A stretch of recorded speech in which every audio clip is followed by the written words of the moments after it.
Charles Bronson não era falso. Lee Marvin o interpretou mal. Em julho de 1974, um homem de 53 anos estava em um telhado em Nova York com um revólver na mão. O cartaz dizia que seu nome era Charles Bronson. O jornal o chamou de O Rosto da Vingança Americana. A plateia o chamou de Pedra.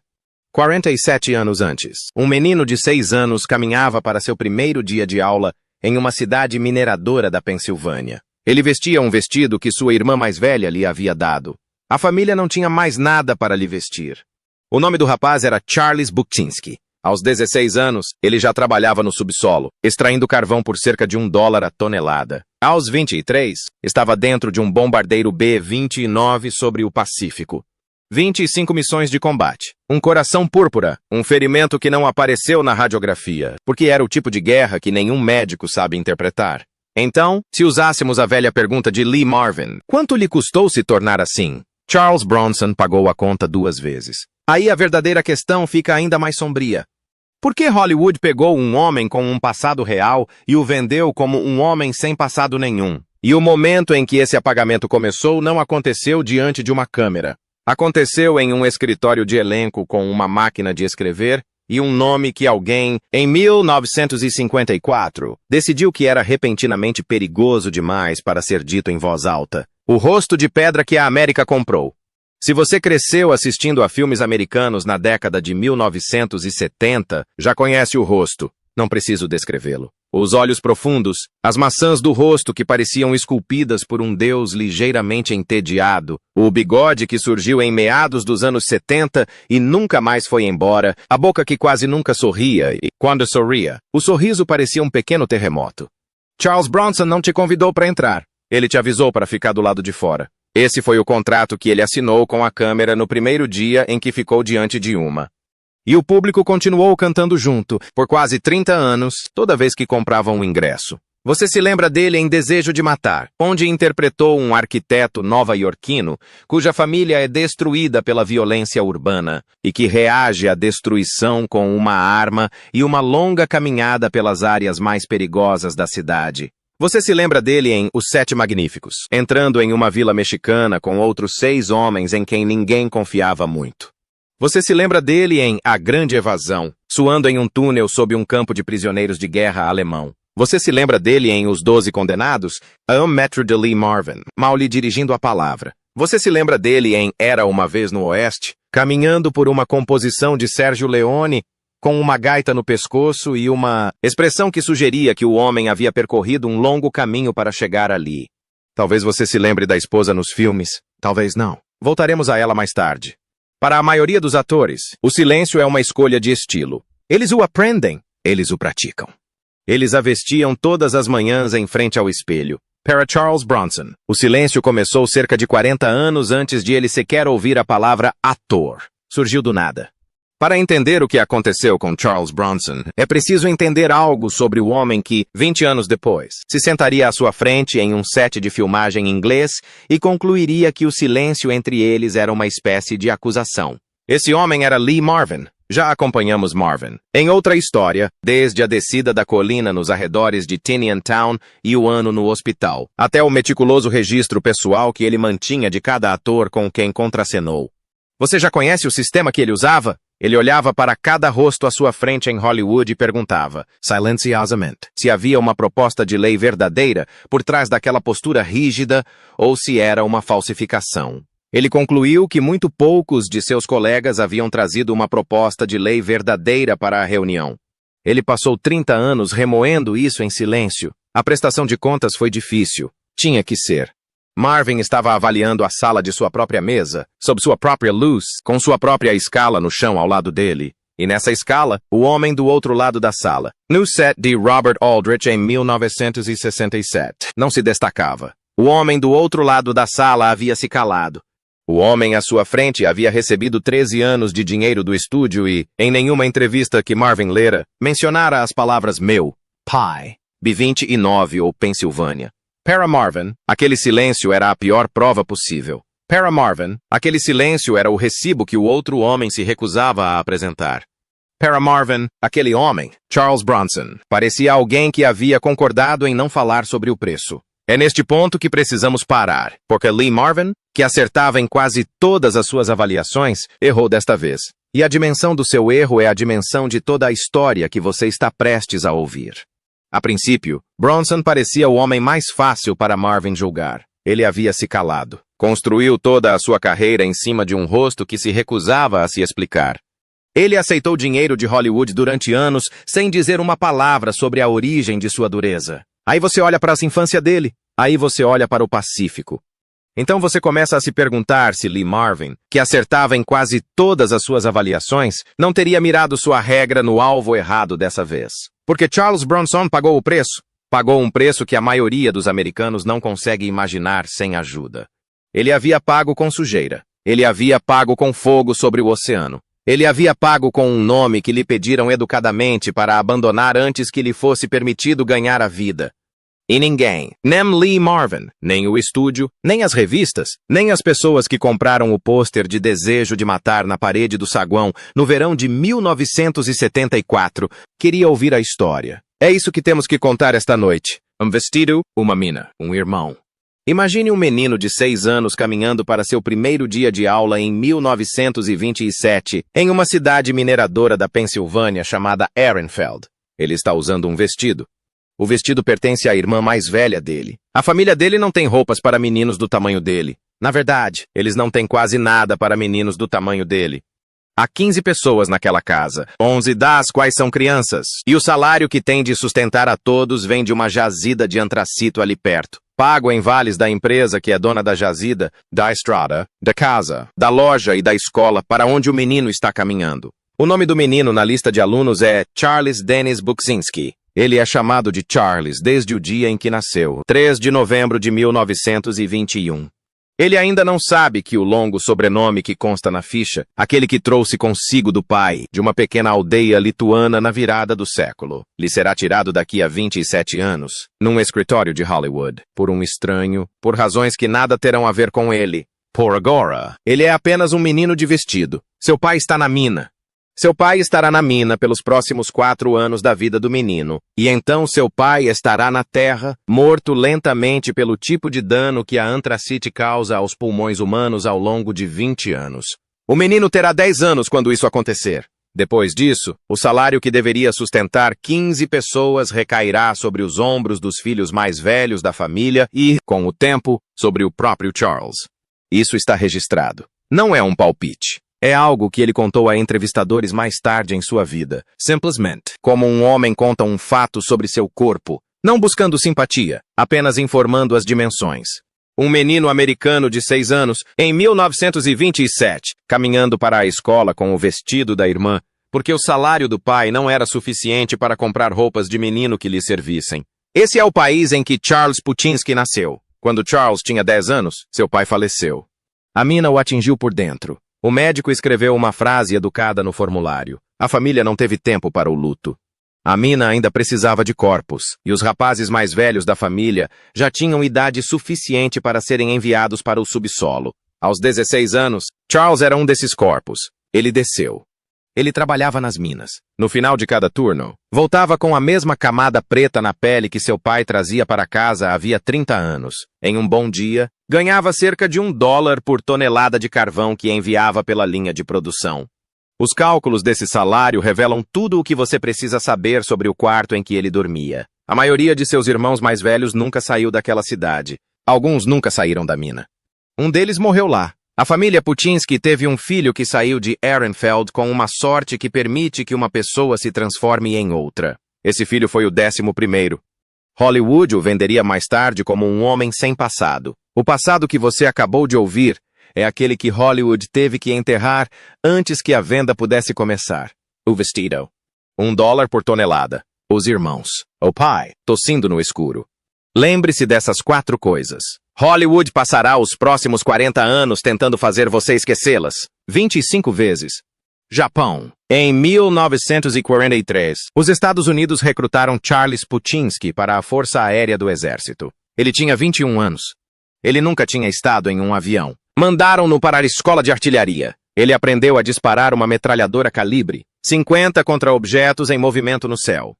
Colocaram-no num bombardeiro B-29 Super Fortress, que era a maior, mais cara e mais temperamental peça de alumínio que os Estados Unidos já haviam construído. Enviaram-no para uma base na ilha de Guam. De lá, sua tripulação sobrevoou o Oceano Pacífico até as ilhas japonesas.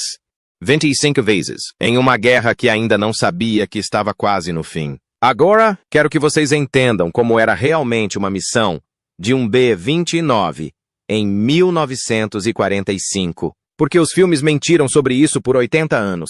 Não era tão barulhento quanto os filmes mostram. Estava quase sempre frio. O alumínio esfriava com a altitude. As luvas grudavam no metal. Sua máscara de oxigênio congelou nas bordas. O avião fazia um barulho entre o de uma geladeira e o de um pequeno terremoto, por 9 horas seguidas. E você estava sentado lá dentro. Debaixo de você, 12 mil pés de Pacífico vazio. Se o avião caísse no trecho errado, ninguém jamais o encontraria. Ninguém saberia em que milha do oceano você estava. Sua mãe, na Pensilvânia, receberia um telegrama. O telegrama não seria específico. Não havia detalhes específicos. 25 vezes. Charles Buttinsky entrou naquele tubo de alumínio sem saber qual das 25 vezes seria aquela que não o traria de volta. Em uma missão, ele foi ferido. O exército lhe concedeu o coração púrpura. Ele não escreveu para casa sobre isso. Nenhum deles escreveu. Não havia linguagem para descrever aquilo que alguém em casa pudesse entender. Agora, guarde isso na sua mente, porque o próximo capítulo exigirá que você se lembre. Em junho de 1944, em outra parte do mesmo oceano, em uma pequena ilha que os fuzileiros navais dos Estados Unidos estavam pagando com a morte de vários jovens, nenhum dos jornais em casa publicou corretamente. Outro americano de 23 anos foi atingido por um tiro japonês, caiu em uma encosta e passou o ano seguinte em um hospital reaprendendo a andar. O outro, de 23 anos, era um soldado de primeira classe. A encosta ficava nos arredores de uma vila chamada Tinian Town. O ferimento era na parte de trás da perna. Já ouvimos a história dele. Então, quando você compara as 25 missões de Charles Buksinski com as do outro jovem que viajou no navio hospital, quando você coloca uma ferida do Pacífico ao lado da outra, o que você vê no papel são dois garotos americanos, quase exatamente da mesma idade, que voltaram do mesmo oceano com contas quase idênticas. Isso é o que está no papel.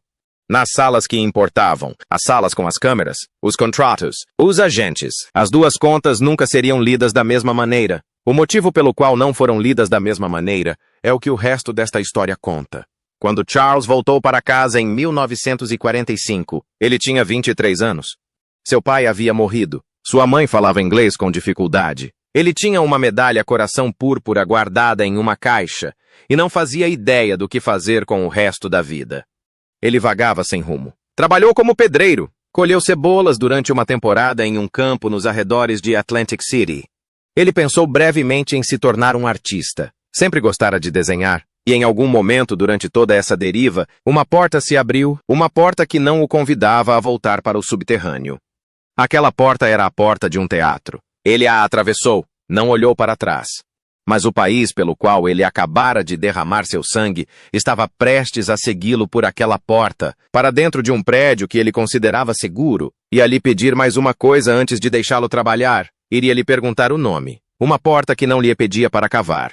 Em 1949, Charles Buttinsky mudou-se para a Califórnia. Matriculou-se na Pasadena Playhouse, uma das poucas escolas de teatro nos Estados Unidos que aceitava um veterano da classe trabalhadora sem dinheiro e sem experiência teatral. Ele tinha 28 anos. Ele não tinha nada no currículo. Tinha um rosto que, naquela idade, os fotógrafos ainda não tinham descoberto como usar. Nos 4 anos seguintes, aceitou todos os papéis que conseguiu. A televisão era pequena naquela época, mas estava crescendo. Ele interpretava um nativo americano em filmes de faroeste. Interpretava bandidos em séries policiais. Ele interpretou um terceiro brutamontes em um thriller de Vincent Price chamado House of Wax em 1953. Nesse filme, o personagem de Vincent Price mantém um empregado surdo-mudo que comete os assassinatos por ele. O empregado quase não tem falas. Ele se move pela tela como um móvel que decidiu que já chega. O público quase não o nota. O estúdio, porém, o notou. O que eles perceberam foi que a câmera gostava do rosto dele de uma forma que não gostava da maioria dos outros rostos na sala. Ele podia ficar parado no enquadramento. Podia segurar o canto da tela sem fazer nada, e o público continuava olhando para ele para ver se ele ia fazer alguma coisa. Essa é uma qualidade rara. É uma qualidade que não se ensina. É a qualidade que todo diretor de elenco do planeta tenta encontrar quando se senta com uma pilha de fotos de atores numa manhã de segunda-feira. Em 1953, Charles Baczynski estava a caminho de se tornar útil, mas ainda não famoso. Útil de uma forma que o estúdio valorizava. E o estúdio, assim que percebeu que ele era útil, o chamou para conversar e explicou que havia um pequeno problema com o homem em quem acabara de investir. Seu nome. O nome tinha que ser mudado. O primeiro Court. Em 1954, os Estados Unidos estavam na fase final e sombria do que os historiadores agora chamam de macartismo.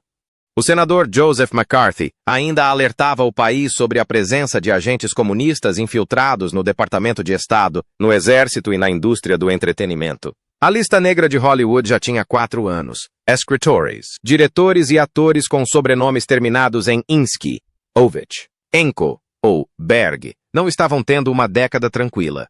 Alguns deles estavam sendo completamente demitidos. Alguns usavam pseudônimos para não perderem o emprego. Charles Baczynski não era comunista. Ele não tinha nada a ver com política. Era um veterano da classe trabalhadora de uma cidade mineradora da Pensilvânia que acabara de conseguir seu primeiro ano estável de trabalho como ator. Mas, para um agente de elenco em 1954, o sobrenome Baczynski não transmitia a ideia de veterano. Não dizia Pensilvânia. Não dizia família de imigrantes católicos lituanos. Dizia uma coisa, e dizia em voz alta, e o agente não teve tempo de pedir a Charles que explicasse.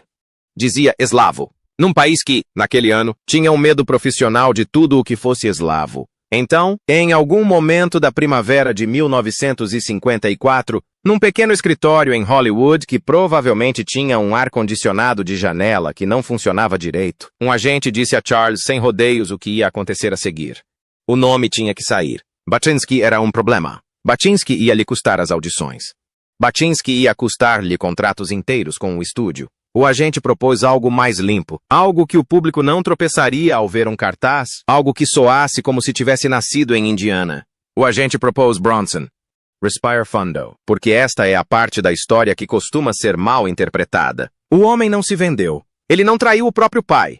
O homem fez o que a classe trabalhadora tem feito neste país há 200 anos, sempre que precisa de alimento. Ele entregou um pedaço de sua identidade, porque esse pedaço de sua identidade era a única moeda de troca que alguém estava disposto a aceitar. Ele adotou o novo nome.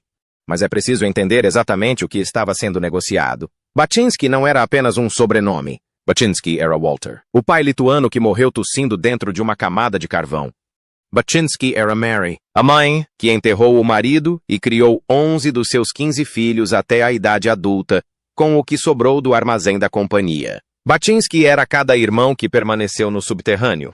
Baczynski era o vestido de um menino de 6 anos em 1927, porque a família não tinha mais nada.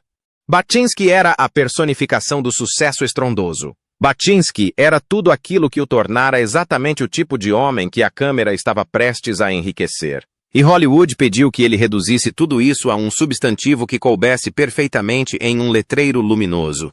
Ele fez. Ele precisava. Não havia outra porta.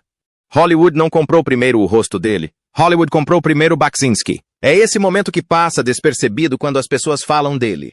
Os grandes momentos da sua história. Os 7 Magnificus, os cartazes de desejo de matar, os milhões de dólares no final da carreira. Esses momentos são estrondosos. O agente que lhe disse para mudar de nome em 1954 era silencioso.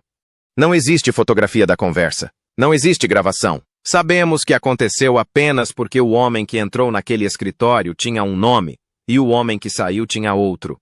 E a diferença entre os dois nomes é do tamanho de uma família inteira. A primeira coisa que Hollywood pagou a Charles Bronson para que desaparecesse foi o homem que realmente havia pago a conta. Uma vez que o nome sumiu, o resto ficou mais fácil. E o resto é o que as pessoas lembram. Mas toda vez que você se lembra de Desejo de Matar, toda vez que você se lembra de Os 7 Magníficos, toda vez que você diz o nome dele em voz alta, o nome Bronson, você está dizendo a versão dele que o estúdio aprovou. Você não está dizendo a versão dele que pagou pela imagem de Durão. Essa versão foi descartada antes mesmo de ele filmar um único centímetro de filme que alguém neste planeta tenha visto. O rosto que vendeu o filme. Uma vez que o nome foi definido, Hollywood começou a usá-lo, não como uma estrela ainda, mas como um personagem, como um construtor que usa um tipo específico de tijolo porque ele aguenta o tranco. Em 1960, um produtor chamado Walter Mirisch organizou um faroeste no México intitulado Os Sete Magníficos. A direção ficou a cargo de John Sturges. O roteiro era uma adaptação americana de Os Sete Samurais, de Akira Kurosawa. A premissa era simples. 7 pistoleiros são contratados para defender uma vila mexicana de um bando de saqueadores. Cada pistoleiro tem um pequeno tempo de tela para explicar quem ele é e por que veio. Charles Bronson interpretou um dos 7. Seu personagem se chamava Bernardo O'Reilly. O roteiro lhe concedeu exatamente uma cena importante de diálogo.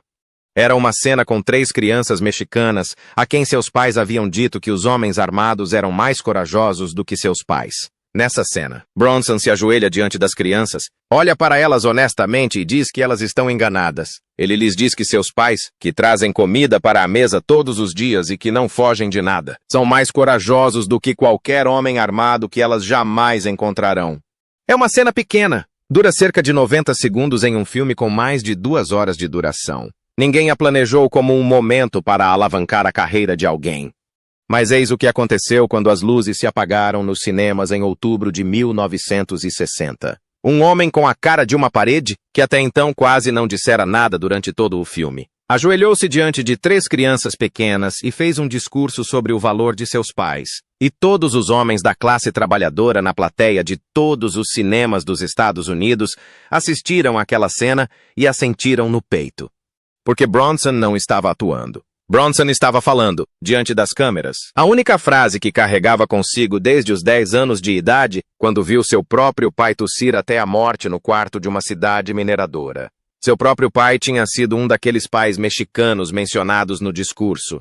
Seu próprio pai fora corajoso, exatamente como o discurso descrevia. Seu próprio pai também morrera exatamente como o discurso dizia que os pais morrem. Em silêncio, dentro de casa, fora das câmeras, sem medalha e sem desfile. A câmera o flagrou fazendo a única coisa que seu próprio pai nunca tivera tempo de lhe dar. Um pequeno momento público de reconhecimento. O público não conhecia a biografia. O público não precisava conhecer a biografia. O público assentiu.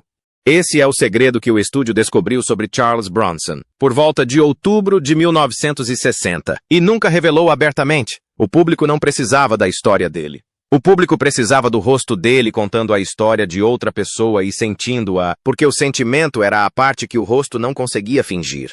Hollywood havia encontrado um homem cuja biografia era tão densa que transparecia em qualquer papel que lhe fosse atribuído. A partir daquele momento, o trabalho do estúdio era escalá-lo para papéis que permitissem essa transbordação sem que fosse preciso explicar a origem do problema. Em 1963, John Sturges o colocou em A Grande Evasão, num túnel sob um campo de prisioneiros de guerra alemão.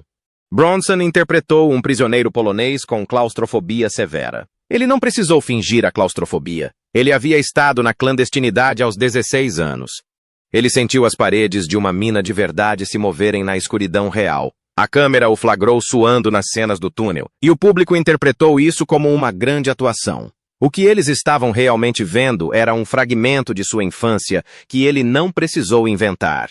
Naquele mesmo ano, 1967, um filme de guerra de Aldrich o levou a um set de filmagem na Inglaterra por várias semanas e lhe proporcionou, quase como uma reflexão tardia, o único tempo em frente às câmeras que ele compartilharia com Lee Marvin. Quero que vocês imaginem aquele set, porque voltaremos a ele na última parte desta história. 2 americanos, filhos da mesma guerra no Pacífico, estavam a 1 metro de distância um do outro, vestindo um uniforme militar falso, e mal trocaram uma palavra sequer durante toda a filmagem. A equipe interpretou isso como uma antipatia pessoal entre os 2 atores principais. A equipe estava lendo a página errada. O silêncio naquele set de filmagem em inglês não era antipatia. Era a única língua que os 2 tinham em comum. E nenhum dos 2, naquele estúdio de gravação em particular, naquela primavera em particular, teve permissão para usá-la em voz alta. A Europa o ouviu primeiro. No final da década de 1960, algo curioso começou a acontecer. Charles Bronson era um ator em atividade em Hollywood, mas ainda não era um astro nos Estados Unidos. Os estúdios o utilizavam e lhe pagavam um salário decente. Eles não colocaram o rosto dele no cartaz acima do título, Ayarapa Singh. Em 1968, um diretor italiano chamado Sergio Leone escalou Bronson para o papel principal em um filme chamado Era uma Vez no Oeste. Leone havia passado os 5 anos anteriores construindo a imagem de um jovem ator americano chamado Clint Eastwood como o cara durão mais famoso em 2 continentes, usando apenas imobilidade, silêncio e o olhar certo. Leone queria Bronson. Ele o queria há anos. Na primeira vez que Leone o convidou para ir à Itália, Bronson recusou. Achava que os faroestes italianos eram inferiores a ele. Em 1968, Leone perguntou novamente, e Bronson aceitou. O filme tinha 3 horas de duração. O personagem de Bronson não tinha nome. Ele carregava uma gaita pendurada no pescoço. Ele quase nunca falava. Quando falava, dizia exatamente a frase que a cena exigia, e no resto do tempo permanecia parado, como numa composição de Sergio Leone, deixando a câmera ler as 4 décadas de biografia estampadas em seu rosto. O público europeu o compreendeu imediatamente. Os críticos franceses lhe deram um apelido. Chamavam-lhe Le Sacré Monstre, o monstro sagrado. Em 1972, a Associação de Imprensa Estrangeira de Hollywood concedeu-lhe um Globo de Ouro honorário por ser o ator de cinema favorito do mundo. Ele havia se tornado, em 3 continentes, um rosto que significava algo. Tinha 48 anos, trabalhava desde os 16. Ele finalmente encontrara, na Europa, um público capaz de ler seu rosto como ele merecia ser lido. Como um fragmento da história, como um sobrevivente, como um homem que perdera o pai em uma mina, voltara da guerra e, contra todas as probabilidades, mantivera a atenção durante todo o tempo. Ele voltou para os Estados Unidos no início da década de 1970 e os Estados Unidos estavam prestes a lhe pedir algo completamente diferente. Verão de 1974. No verão de 1974, a cidade de Nova York estava em apuros. A cidade estava praticamente falida. O metrô era perigoso. A taxa de homicídios era alta. Os jornais publicavam diariamente notícias sobre crimes aleatórios nas ruas. O clima no país, depois do Vietnã, depois de Watergate, depois de Kent State, oscilava entre o cansaço e a raiva. E o país buscava um rosto que soubesse o que fazer com a raiva. Um produtor chamado Dino De Laurentiis havia comprado os direitos de um romance chamado Desejo de Matar, de Brian Garfield. O romance era um livro tranquilo e meticuloso sobre um arquiteto nova-iorquino cuja família é destruída pela violência urbana e que, lenta e desastrosamente, se torna um justiceiro. O livro não era uma celebração. O livro era um alerta. De Laurentiis contratou um diretor britânico chamado Michael Winner para adaptá-lo. O vencedor não estava interessado no aviso. O vencedor estava interessado no justiceiro. Ele arrancou as partes cuidadosas do livro. Ele ficou com a arma. Ficou com o arquiteto. Precisava de um rosto para o protagonista. Ele escalou Charles Bronson. Desejo de Matar estreou nos cinemas em julho de 1974. As críticas foram brutais. Os críticos chamaram o filme de uma celebração do assassinato nas ruas. Eles não estavam totalmente errados. O público, porém, não se importou. O filme arrecadou mais dinheiro do que qualquer um esperava. Seguiram-se 4 sequências, cada uma mais simples que a anterior, cada uma pagando a Bronson mais do que a anterior. Até que, no final da década de 1980, ele era, segundo alguns critérios, o ator mais bem pago do mundo. É aqui que a maioria dos canais de televisão pararia e diria que Bronson tinha alcançado o sucesso. Esta é também a parte da história em que, se você prestar atenção, poderá ouvir algo por trás do sucesso que ninguém queria dizer em voz alta. A América não se apaixonou por Charles Bronson em julho de 1974. A América se apaixonou por uma função. Um rosto, uma arma e uma esposa. Em um flashback. Um homem sem infância, sem idioma, sem pai lituano, sem poeira de carvão, sem Oceano Pacífico, sem coração púrpura. Um homem cuja biografia inteira foi condensada em uma frase impressa no pôster. Ele é juiz, júri e executor. E essa frase era toda a informação que o país precisava para comprar o ingresso. Os Estados Unidos não compraram o mineiro. Os Estados Unidos não compraram o filho do imigrante. Os Estados Unidos não compraram o atirador de Guam. Os Estados Unidos compraram a arma.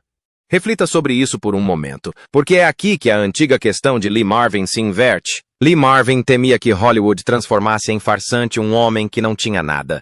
Ele passou 30 anos desconfiando de atores que fingiam ser durões, sem nunca terem pago por isso. Ele havia construído seu reinado em torno da proteção da verdadeira dureza contra a falsidade. A dura realidade era outra. Hollywood havia levado um homem que tinha tudo. Uma infância real, uma guerra real, uma medalha real, um nome real. E Hollywood, silenciosamente, descartou quase tudo isso, um item de cada vez, porque o público pedia algo mais leve. Quando a franquia Desejo de Matar terminou com ele, Charles Bukowski já não era mais identificável dentro do homem na tela. Até mesmo o homem na tela, o Charles Bronson, que o público amava em Era Uma Vez no Oeste, era quase imperceptível dentro da franquia. Aos 60 anos, ele havia se tornado um veículo para uma emoção que o país precisava sentir e não sabia como expressar de outra forma. Você assistia aos filmes. Eu também. A maioria dos americanos também. E todos nós sabíamos, lá no fundo, que o homem com o revólver no telhado em Desejo de Matar 3 não era realmente um arquiteto nova-iorquino. Não estávamos pedindo que ele fosse um arquiteto nova-iorquino. Estávamos pedindo a ele que fosse o lugar onde um país depositaria seu pior ano. E ele ficou lá, com um sobretudo alugado, durante 10 ou 11 filmes, e carregou o pior ano do país em seu rosto. Porque ninguém neste planeta conseguiria carregá-lo como ele. Foi isso que Lee Marvin viu quando olhou para Charles Bronson em 1975. Ele não viu um irmão. Ele viu um homem que concordou em carregar, em público, algo que nunca deveria ter sido penhorado em primeiro lugar. E ele não conseguia perdoar a esposa que o via. Em cada um daqueles filmes da série Desejo de Matar, e em quase todos os outros filmes que Charles Bronson fez entre 1968 e 1990, havia uma mulher ao seu lado na vida real que o público americano nunca aprendeu a enxergar. Seu nome era Jill Ireland. Ela havia sido uma atriz, dançarina e cantora britânica. Antes de Bronson, ela fora casada com um jovem ator americano chamado David McCallum, que ficou famoso como o espião russo na série de televisão O Agente da UNCLE. Bronson a conheceu no set de um dos filmes de McCallum em 1962. Ele disse a um amigo na hora que um dia se casaria com ela. 6 anos depois, após o divórcio dela, ele se casou. Juntos, tiveram 7 filhos, frutos de casamentos anteriores. Eles construíram uma casa em Vermont, em um terreno que Bronson adorava porque não tinha nada lá. Construíram outra em Bel Air, e de 1968 até sua morte em 1990, Jill Ireland apareceu em 15 filmes com o marido, quase sempre interpretando sua esposa. Quase sempre como o objeto delicado que a câmera captava quando precisava se lembrar de que ele era um ser humano. Jill Ireland é a segunda pessoa que você precisa conhecer nesta história, porque ela é o único ser humano que enxergou o homem por completo. Ela enxergou o pintor. Charles Bronson pintava paisagens. Pintava-as em silêncio. Ele guardou as pinturas em sua casa em Vermont. Não as mostrou a revistas. Não as vendeu. Ele pintava porque, aos 10 anos, sonhara em ser artista, mas nunca teve a oportunidade. E, aos 60, finalmente podia dedicar-se a isso. Jill sabia das pinturas. O país não. Ela viu o leitor. Charles Bronson lia constantemente. Biografias, história, qualquer coisa que não fosse um roteiro. Jill sabia em qual prateleira da casa em Vermont estavam cada livro. O país? Não. Ela viu o homem que, todas as vezes que voltava das filmagens de uma sequência de Desejo de Matar, sentava-se à mesa das cozinhas e colocava a cabeça entre as mãos. Porque os papéis eram mais simples do que ele. E o homem começava a se perguntar se alguém no estúdio ainda se lembrava de que ele era capaz de fazer algo mais.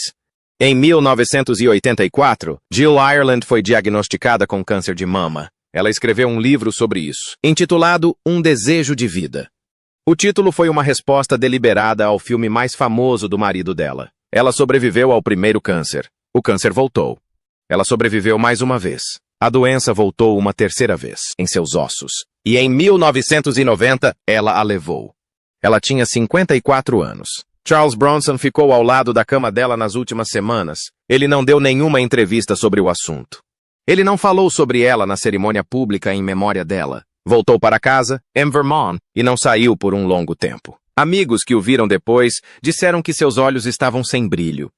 Os olhos que a câmera tanto admirara por 30 anos não voltaram a ser os mesmos. Ele continuou fazendo filmes por mais alguns anos. O filme The Indian Runner, dirigido por Sean Penn em 1991, lhe proporcionou um dos melhores papéis da fase final de sua carreira. Um pai quieto e atormentado numa cidade do meio-oeste americano, quase ninguém viu. O público não queria ver o pai atormentado. O público queria o revólver. O homem por trás do revólver já havia enterrado a única pessoa no planeta que estivera disposta a ver o resto dele. O que Lee Marvin perdeu. Agora voltamos ao quarto.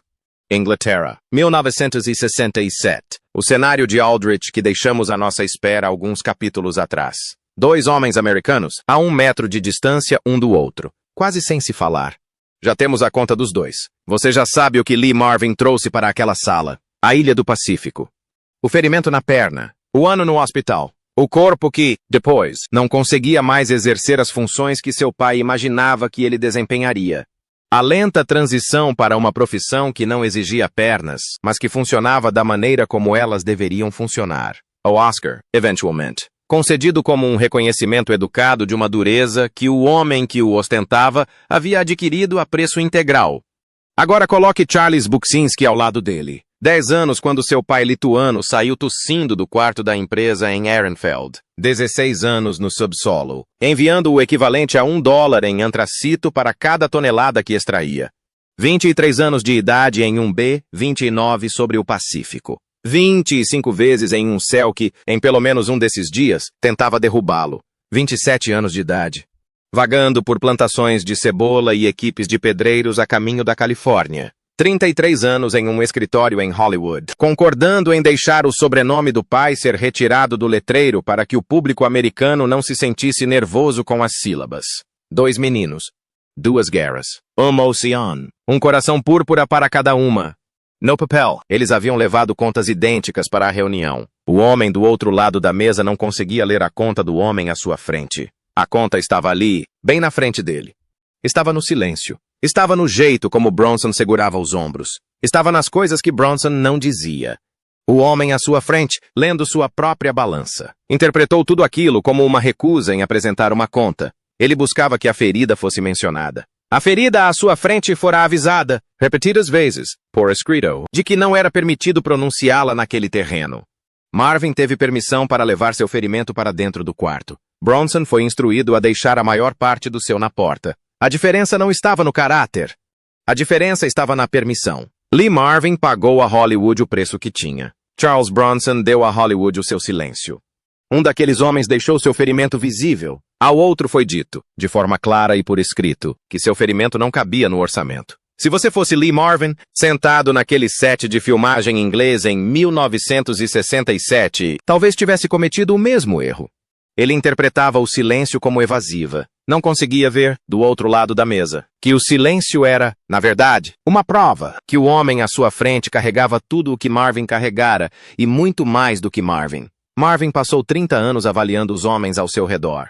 Ele nunca chegou a descobrir a verdade sobre a nota de Charles Bronson, o que eles cortaram na edição. Charles Bronson não era uma farsa.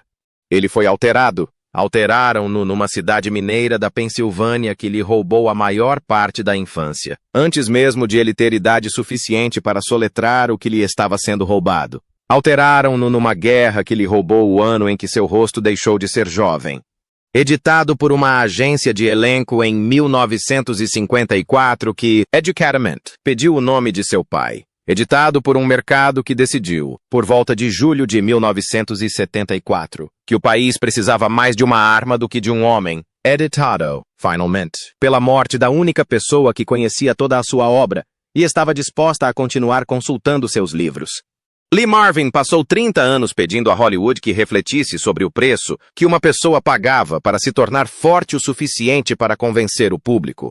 Ele nunca perdoou Bronson por ter se calado. A interpretação mais benevolente, ou melhor, a mais difícil, é que Bronson já havia respondido à pergunta repetidas vezes, cada vez que lhe pediam para deixar uma parte de si mesmo na porta, antes das câmeras começarem a filmar. A indústria jogava as respostas na lata de lixo da sala de edição todas as vezes. Depois que Jill morreu, Bronson viveu mais 13 anos. Passou a maior parte deles na casa em Vermont, com as pinturas que ninguém jamais vira, os livros que ninguém jamais contara, os 7 filhos e o silêncio que finalmente lhe fora permitido. Ele faleceu em 2003, aos 81 anos. O país lamentou a morte do homem do pôster de Desejo de Matar. A casa em Vermont lamentou a perda de outra pessoa. Então, é com isso que quero deixar vocês esta noite. Quando vocês assistiram a Charles Bronson, quando compraram o pôster, quando vibraram com o revólver, quando voltaram para a segunda e a terceira sequência, vocês estavam assistindo ao homem, ou estavam assistindo à parte dele que o estúdio concordou em mostrar? Digam-me, honestamente, nos comentários abaixo, porque essa resposta diz mais sobre Hollywood do que jamais disse sobre Charles Bronson. E isso diz muito mais sobre nós do que geralmente queremos admitir.